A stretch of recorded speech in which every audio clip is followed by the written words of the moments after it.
കൊഞ്ചി പറഞ്ഞ കഥ, അവൾ കൊഞ്ചി കൊഞ്ചി പറഞ്ഞ കഥ.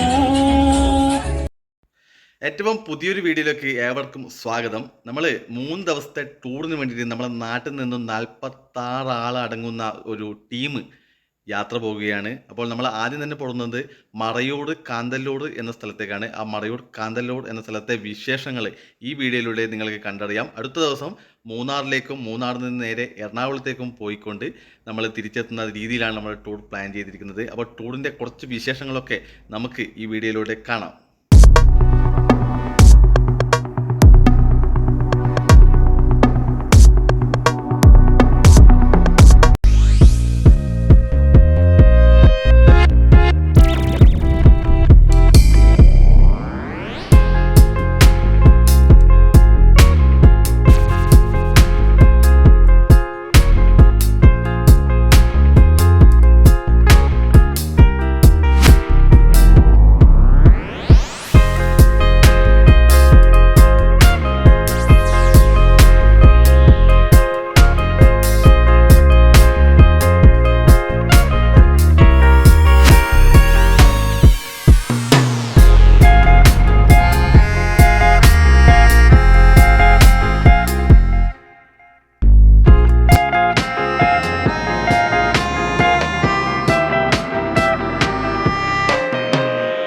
അങ്ങനെ നമ്മുടെ നാട്ടിൽ നിന്നും നമ്മൾ യാത്ര ആരംഭിച്ചിരിക്കുകയാണ്. ബ്യൂട്ടി എന്ന് പറയുന്ന ഈ ബസ്സിലാണ് നമ്മുടെ യാത്ര ആരംഭിക്കുന്നത്.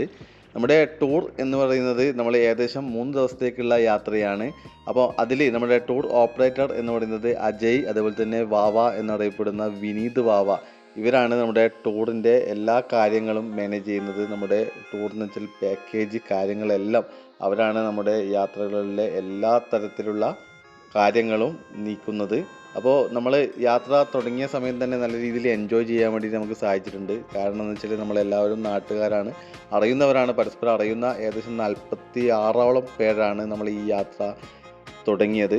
അപ്പോൾ ഈ 46 ആളുകൾക്കും പരസ്പരം നല്ല പരിചയമുള്ളവരാണ്, മുൻപേയും നമ്മൾ യാത്ര ചെയ്തവരാണ്. അതുകൊണ്ട് തന്നെ നല്ല രീതിയിൽ എൻജോയ് ചെയ്യാൻ വേണ്ടി നമുക്ക് സാധിച്ചിട്ടുണ്ട്.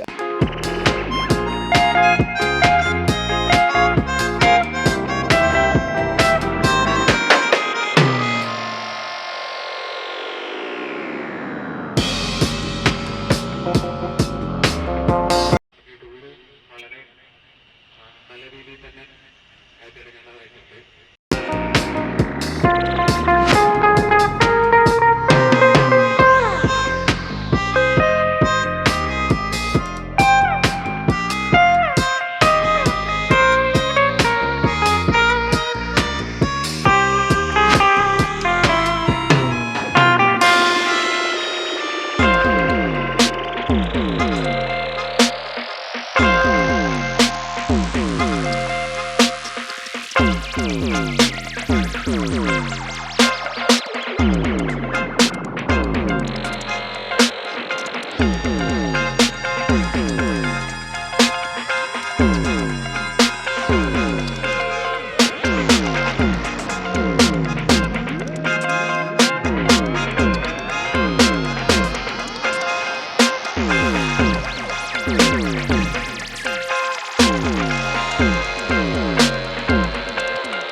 രാവിലെ ഇവിടെ എത്തിയിരിക്കുകയാണ്.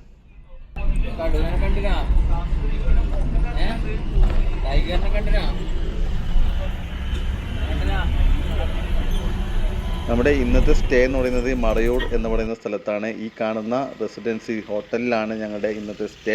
അത്യാവശ്യം നല്ല രീതിയിൽ നല്ല റൂമും കാര്യങ്ങളും സൗകര്യങ്ങളും നമുക്ക് ഏർപ്പാടാക്കി തന്നിട്ടുണ്ട്. അപ്പോൾ നമുക്ക് എല്ലാവർക്കും നല്ല രീതിയിൽ ഈ റൂമും കാര്യങ്ങളും ഇഷ്ടപ്പെട്ടിട്ടുണ്ട്. അപ്പോൾ നമ്മളിതാ ഈ ബ്യൂട്ടി എന്ന് പറയുന്ന ബസ്സിലാണ് നമ്മൾ വന്നത്. രാവിലെ തന്നെ ഹോട്ടലിൽ ഇങ്ങനെ ഇരിക്കുകയാണ്. നമ്മൾ റൂമും കാര്യങ്ങളൊക്കെ ഒന്ന് സെറ്റാക്കാനുള്ള സമയം എടുക്കുന്നുണ്ട്. അപ്പോൾ ഇതാ ഇവിടെ കാണുന്നത് വെച്ചാൽ മറയൂര് നിരവധിയായിട്ട് കൊന്നപ്പൂക്കൾ നമ്മൾ വരുന്ന വഴിയൊക്കെ കണ്ടു. കൊന്നപ്പൂ ഇങ്ങനെ നിറഞ്ഞു നിൽക്കുകയാണ്. കാണുമ്പോൾ തന്നെ വല്ലാത്തൊരു ഭംഗിയാണ്. ആ കൊന്നപ്പൂവിൻ്റെ ചോട്ടിലാണ് ഞങ്ങൾ ബസ് നിർത്തിയിരിക്കുന്നത്. അപ്പോൾ നമ്മൾ രാവിലെ തന്നെ ഫ്രഷ് ആവാൻ വേണ്ടിയിട്ടുള്ള ഒരുക്കത്തിലാണ് എല്ലാവരും. അപ്പോൾ ഇവിടെ ഹോട്ടലിൻ്റെ ആൾക്കാരോട് നമ്മൾ കാര്യങ്ങൾ റൂമൊക്കെ സംസാരിച്ചുകൊണ്ടിരിക്കുകയാണ്. എല്ലാവർക്കും ഫ്രഷ് ആവണം. അങ്ങനെ നമ്മൾ ഫ്രഷായി കഴിഞ്ഞിട്ട് റൂമിൽ നിന്ന് പുറത്തേക്ക് ഇറങ്ങുകയാണ്. എല്ലാവരും ഒരു സമയം പറഞ്ഞിട്ടുണ്ടായിരുന്നു. നമുക്ക് രാവിലെ തന്നെ ട്രക്കിങ്ങും കാര്യങ്ങളൊക്കെയാണ്. അതുകൊണ്ട് തന്നെ തീർച്ചയായിട്ടും എല്ലാവരും രാവിലെ തന്നെ റെഡി ആയിട്ടുണ്ട്. ഏകദേശം എല്ലാവരും റെഡിയായി വന്നിട്ടുണ്ട്. അപ്പോൾ ഇന്ന് മുഴുവനായിട്ട് നമുക്ക് ജീപ്പ് ട്രക്കിംഗ് ആണ്. നമ്മൾ 46 പേര് 5 ജീപ്പിലാണ് നമ്മൾ യാത്ര ചെയ്യുന്നത്. ജീപ്പും കാര്യങ്ങളൊക്കെ ഇവിടെ വന്ന് സെറ്റായിട്ടുണ്ട്, റെഡി ആയിട്ടുണ്ട്. നമ്മൾ ബസ് ഇവിടെ ഇട്ടിട്ടുണ്ട്. ഇന്ന് ബസ് നമ്മൾ കയറുകയില്ല. നമ്മൾ ഇന്ന് ഫുള്ള് മറയൂര് ട്രക്കിംഗ് ആണ്, ഈ ജീപ്പ് ട്രക്കിംഗ്.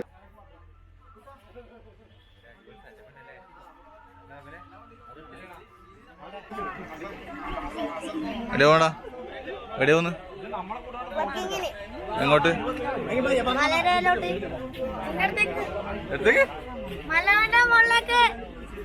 മലേന്റെ മുകളിലേക്കാ?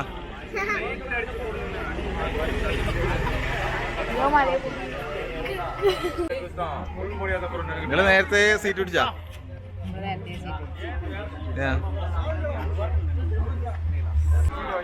എങ്ങോട്ട് പോന്ന്? എവിടെ പോന്ന്? എങ്ങോട്ട്? എങ്ങോട്ട്? സ്ഥലം ഇതേ സ്ഥലം? ആ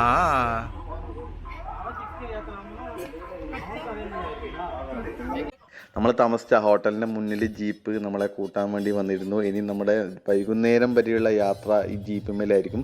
ഒരു ജീപ്പിൽ 9 പേരാണ് നമുക്ക് യാത്ര ചെയ്യാൻ വേണ്ടി സാധിക്കുക. നമ്മുടെ ജീപ്പിൽ നമ്മൾ 9 പേരാണ് നമ്മൾ ഇരുന്നത്. അത്യാവശ്യം നല്ല രീതിയിൽ ജീപ്പ് ട്രക്കിംഗ് എന്ന് പറഞ്ഞാൽ നല്ല രീതിയിൽ ആസ്വദിക്കാൻ പറ്റുന്ന ഒരു ജീപ്പ് ട്രക്കിംഗ് തന്നെയാണ് ഈ മറയൂരെ യാത്ര. നമ്മൾ നേരെ ബ്രേക്ക്ഫാസ്റ്റ് കഴിക്കാൻ വേണ്ടിയിട്ട് ഹോട്ടലിലേക്ക് പോവുകയാണ്. അവിടുന്ന് ബ്രേക്ക്ഫാസ്റ്റും കഴിച്ചിട്ട് നേരെ ഓരോ സൈറ്റിലേക്ക് നമ്മൾ പോവുകയാണ്. നമ്മൾ ഇതായിത്തിരിക്കുന്നത് ഐ ലവ് മറയൂർ എന്നൊക്കെ എഴുതിയിട്ടുണ്ട്. ഈ ഒരു ഹോട്ടലിലാണ് നമ്മുടെ ബ്രേക്ക്ഫാസ്റ്റ്. നല്ല രീതിയിൽ തന്നെ നല്ല ബ്രേക്ക്ഫാസ്റ്റ്, അതുപോലെ തന്നെ നമുക്ക് ഇഷ്ടപ്പെടുന്ന നല്ല രീതിയിലുള്ള എല്ലാ വിഭവങ്ങളുണ്ട്. പൊറോട്ടയുണ്ട്, ചപ്പാത്തി ഉണ്ട്, രാവിലെ തന്നെ പൂരി ഉണ്ട്, പിന്നെ നൂൽപുട്ടുണ്ട്, പിന്നെ ഇഡ്ഡലി ഉണ്ട്, അതേപോലെ തന്നെ അതിന് കണക്കായ കറികളുണ്ട്. ഇത് ഓരോ മുട്ടയുണ്ട്. അപ്പോൾ അത്യാവശ്യം എല്ലാവർക്കും ഏത് വേണ്ടെങ്കിലും നമുക്ക് ചോയ്സ് ചെയ്യാൻ പറ്റുന്ന രീതിയിലാണ് ഇവർ ഭക്ഷണം തയ്യാറാക്കിയിരിക്കുന്നത്. നല്ല ഭക്ഷണം തന്നെയാണ് ഇവരുടെ. ഇതിൽ തന്നെയാണ് നമ്മൾ 3 നേരവും അന്നത്തെ ദിവസം കഴിച്ചത്.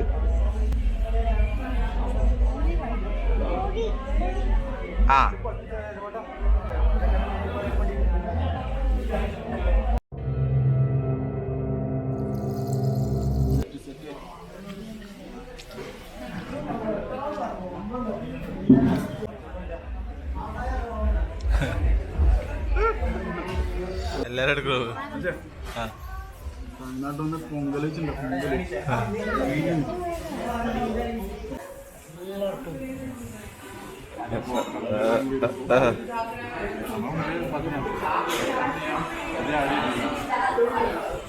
ബ്രേക്ക്ഫാസ്റ്റിന് ശേഷം ഞങ്ങൾ എത്തിയിരിക്കുന്നത് ചന്ദന മരങ്ങളുടെ ഇടയിലേക്കാണ്. ഒരുപാട് ചന്ദനം ഇങ്ങനെ നിരന്ന് കിടക്കുകയാണ്.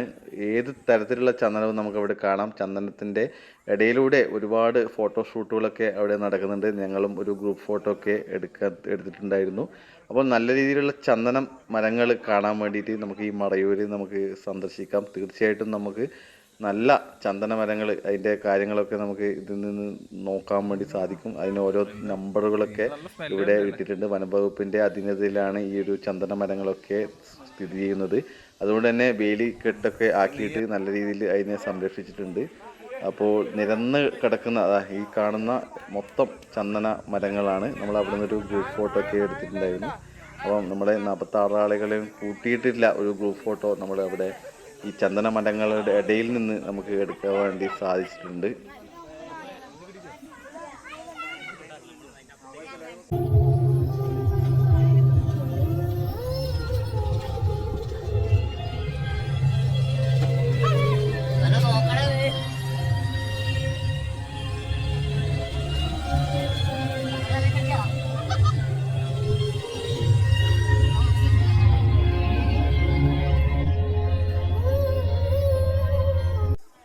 അവിടെ നിന്ന് നമ്മൾ നേരെ എത്തിയത് ഈ കാണുന്ന വെള്ളച്ചാട്ടത്തിലേക്കാണ്. നല്ല അടിപൊളി വെള്ളച്ചാട്ടമാണ്. അത്യാവശ്യം കുളിക്കുവാനൊക്കെ പറ്റുന്ന രീതിയിലാണ് ആ വെള്ളച്ചാട്ടം. നല്ല ഹൈറ്റിൽ നിന്നാണ് ഈ വെള്ളം വരുന്നത്. അതുകൊണ്ട് തന്നെ അവിടെ ഒരു സ്പ്രേ പോലെ നല്ല രീതിയിൽ നല്ല ഷവർന്ന് കുളിക്കുന്ന രീതിയിൽ ആ ഒരു വെള്ളച്ചാട്ടം ഫീലിംഗ് അനുഭവപ്പെടുന്നുണ്ട്. നമ്മൾ എല്ലാവരും അത്യാവശ്യം ആളുകളൊക്കെ നമ്മൾ അതിൻ്റെ ഇപ്പുറത്തെ ഒരു വഴിയുണ്ട്, ആ വഴിയിലൂടെ പോയിട്ട് അവിടെ നിന്നിട്ടുണ്ടായിരുന്നു. നമ്മൾ കുറച്ച് ആളുകൾ അവിടെ നിന്ന് ഫോട്ടോ ഒക്കെ എടുത്തിട്ടുണ്ടായിരുന്നു. വെള്ളത്തിൽ ഇറങ്ങിയിട്ട് ആരും കുളിക്കാൻ വേണ്ടിയിട്ട് നിന്നിട്ടുണ്ടായിരുന്നില്ല. ഇവിടെ വന്ന സഞ്ചാരികൾ ഒരുപാട് പേര് ഇവിടുന്ന് കുളിക്കുന്നുണ്ടായിരുന്നു. അതുകൊണ്ട് നമ്മളെ ഒരു ചൂട് കാലാവസ്ഥേൻ്റെ ഇടയിൽ നല്ലൊരു തണുപ്പ് കിട്ടുന്ന ഒരു സ്ഥലം കൂടിയായിരുന്നു ഈ ഒരു വെള്ളച്ചാട്ടം. അത്യാവശ്യം ഫോട്ടോഷൂട്ടിനൊക്കെ പറ്റിയ ഒരു സ്ഥലം കൂടിയാണ്. ഈ ഒരു സ്ഥലത്ത് അത്യാവശ്യം നല്ല തണുപ്പും കാര്യങ്ങളൊക്കെ ഉണ്ടായിരുന്നു. മറ്റ് സ്ഥലങ്ങളിലൊക്കെ അത്യാവശ്യം വെയിലാണ്.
നമ്മുടെ യാത്ര ജീപ്പിലായതുകൊണ്ട് തന്നെ ചില സ്ഥലത്ത് ഒരു ജീപ്പ് മാത്രം പോകാൻ പറ്റുന്ന സ്ഥലങ്ങളുണ്ട്. അവിടെ നിന്ന് 2 ജീപ്പ് അങ്ങും ഇങ്ങും വരുന്ന സമയത്ത് ഒരുപാട് സമയം ബ്ലോക്കാവുന്ന സ്ഥിതി ഉണ്ടായിട്ടുണ്ട്.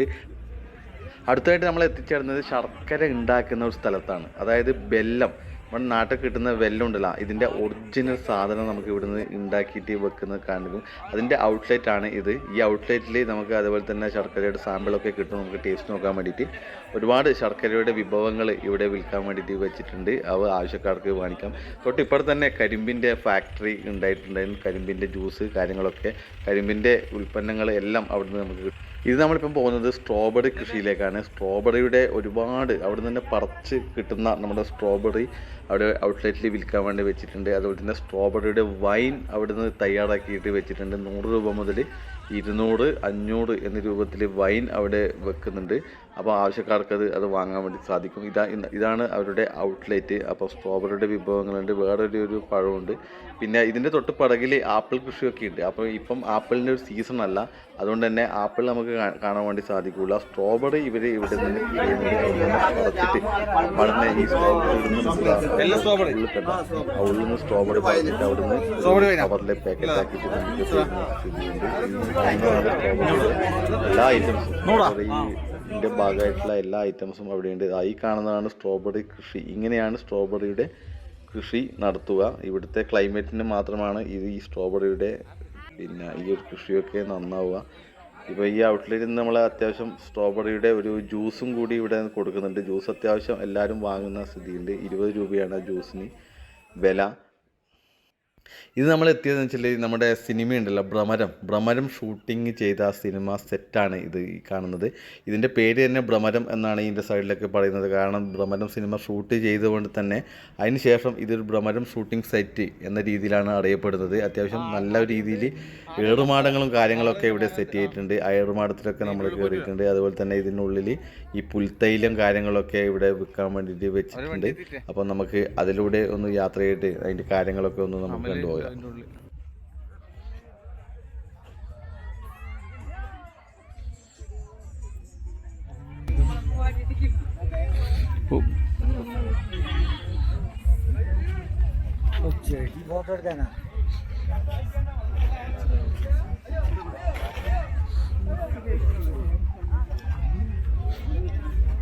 ഇവിടെ എന്തുള്ള ചെരുപ്പിട്ടൂടെ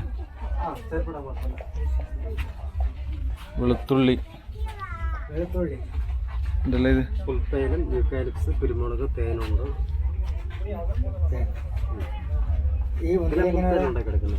പുൽത്തൈലം ഇവിടുന്ന് ആക്കുന്നത് പുൽത്തൈലം പുൽത്തൈലം ഒരു ബോട്ടിൽ മേടിക്കുകയാണെങ്കിൽ 150.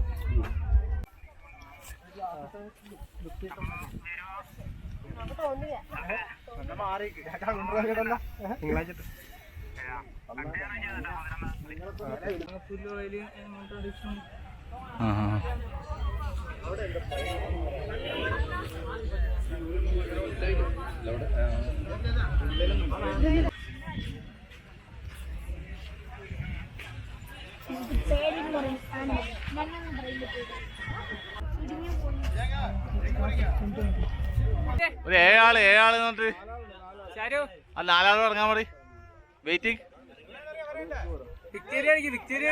എന്ത് ചാരു എന്തുണ്ട് മുകളില്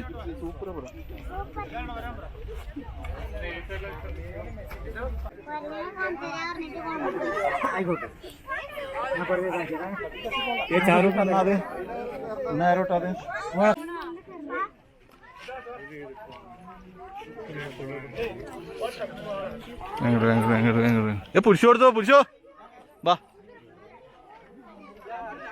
ഈ ഏറുമാടത്തിൻ്റെ മുകളിൽ കയറിയാൽ കാണുന്ന കാഴ്ചയാണ് നിങ്ങളിപ്പോൾ ഈ കാണുന്നത്. അത്യാവശ്യം നല്ലൊരു വ്യൂ ആണ് ഈ ഒരു ഏറുമാടത്തിൻ്റെ മുകളിൽ നിന്ന് നിങ്ങൾക്ക് കാണാൻ വേണ്ടി സാധിക്കുന്നത്. ഈ ഏറുമാടത്തിൽ ഒരേ സമയം 7 പേർക്ക് മാത്രമാണ് കയറുവാൻ സാധിക്കുക. അപ്പോൾ ഇവിടെ കാര്യമായിട്ട് സെക്യൂരിറ്റി കാര്യങ്ങളൊന്നുമില്ല. അത്യാവശ്യം ആളുകളൊക്കെ ഇങ്ങനെ കയറി തോന്നിയ പോലെ കയറുന്നുണ്ട്.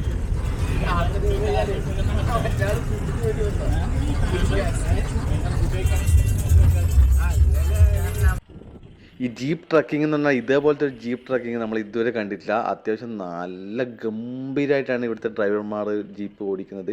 ഈ മലമുകളിൽ ഇവിടത്തേക്ക് ഒരു തരത്തിലും മറ്റ് വാഹനങ്ങൾക്കൊന്നും വരാൻ വേണ്ടി സാധിക്കില്ല. ഈ ജീപ്പ് അത്യാവശ്യം നല്ല രീതിയിൽ നല്ല കുഴികളിലൊക്കെ ഇട്ടിട്ട് നല്ല അടിപൊളി ട്രക്കിംഗ് അനുഭവങ്ങളാണ് നമുക്ക് നൽകിക്കൊണ്ടിരുന്നത്. എല്ലാവർക്കും നല്ല രീതിയിൽ എൻജോയ് ചെയ്യാൻ പറ്റിയിട്ടുണ്ട്. അപ്പോൾ നമ്മളെല്ലാവരും ഇവിടെ ഇരുന്നിട്ട് ഫോട്ടോ ഒക്കെ എടുക്കുകയാണ്. അത്യാവശ്യം ഈ പറയുന്ന സ്ഥലത്ത് നല്ല കാറ്റാണ്.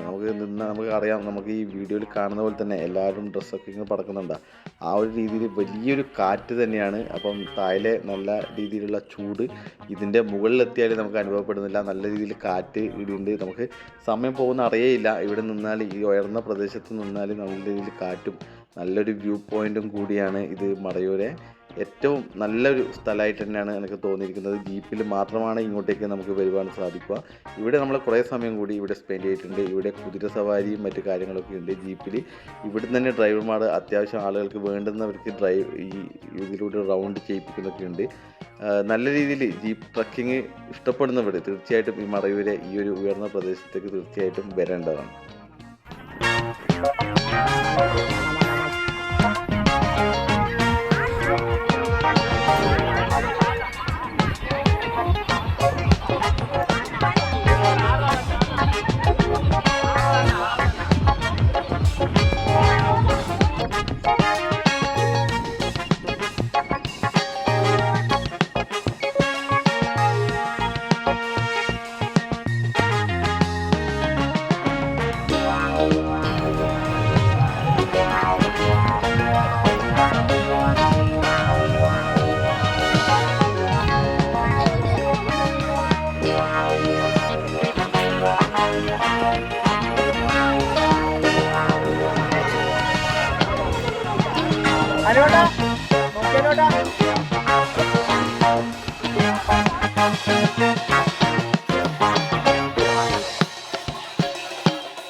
അവൾ കൊഞ്ചി പറഞ്ഞ കഥ അവൾ കൊഞ്ചി കൊഞ്ചി പറഞ്ഞ കഥ തുഞ്ചൻ പറമ്പിൽ നിന്നും ഒരു കുഞ്ചവർണ്ണ കിളി പറന്നേ തുഞ്ചൻ പറമ്പിൽ നിന്നും ഒരു പഞ്ചവർണ്ണ കിളി പറന്നേ കേൾക്കണോ പ്രിയ കൂട്ടരെ അവൾ കൊഞ്ചി പറഞ്ഞ കഥ അവൾ കൊഞ്ചി കൊഞ്ചി പറഞ്ഞ കഥ കേൾക്കണോ പ്രിയ കൂട്ടരെ അവൾ കൊഞ്ചി പറഞ്ഞ കഥ